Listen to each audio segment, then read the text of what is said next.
جی السلام علیکم، ایک بار پھر نئی ولاگ میں آپ لوگوں کو خوش آمدید۔ اچھا، پاکستانی کرکٹ ٹیم کے جو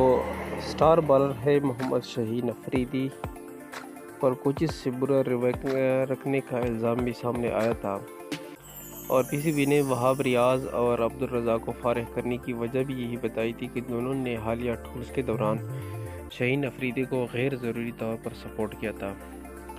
اور شہین شاہ افریدی کا حالیہ ٹورز پر مینجمنٹ کے ساتھ رویہ برا رہا، لیکن مینیجرز نے فرسٹ بالر کے خلاف کوئی ایکشن نہیں لیا۔ اور فرسٹ بالر شہین افریدی کی دورہ انگلینڈ میں بیٹنگ کوچ محمد یوسف سے تلخی ہوئی تھی۔ اس تلخی کے بعد شہین افریدی نے معاملے پر بیٹنگ کوچ سے معافی بھی مانگی تھی، اور دونوں کی تلخی کی وجہ یہ بتائی کہ شہین کی بالنگ پریکٹس کے دوران محمد یوسف نو باز کی نشاندہی کر رہے تھے۔ بار بار نشاندہی پر شہین افریدی نے کہا کہ مجھے ابھی پریکٹس کرنے دے، بیچ میں نہ بولے۔ تو اس کے بارے میں کمران اکمل نے جو اس کے بارے میں اپنی جو انالیسس دی ہے وہ یہ دی ہے کہ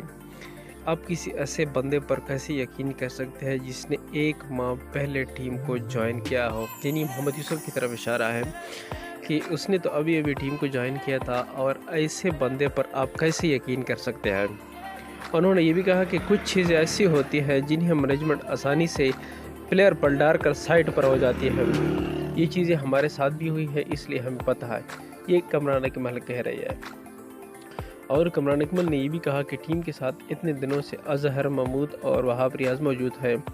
انہوں نے تو ایسی کوئی بات نہیں بتائی، نہ کبھی بابر اعظم نے اس حوالے سے کوئی بات کی،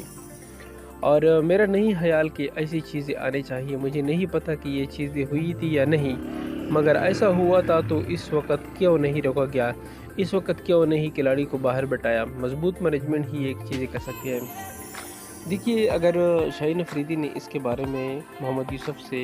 معافی مانگی ہے تو اس کا مطلب ہے کہ اس نے کام کر دیا ہے۔ اگر یہ معافی نہ مانگتے تو کمران اکمل کی اس بات پر ہم یقین کر سکتے تھے کہ بھائی اس نے یہ نہیں کیا، لیکن اگر شہین افریدی نے معافی مانگی ہے تو اس نے یہ کام لازماً کیا ہے۔ دوسری بات یہ ہے کہ کمران اکمل کی بات بھی ایک حد تک ٹھیک ہے کہ جو نئے کوچز ہوتے ہیں یا مینجمنٹ کے بندے ہوتے ہیں تو اس کی بھی تشویش کرنی چاہیے کہ کیا ان کی کسی ضد کی وجہ سے کسی پلیئر پر ایسا الزام تو نہیں لگنا چاہیے جو ان کے کریئر کو تباہ کر سکے۔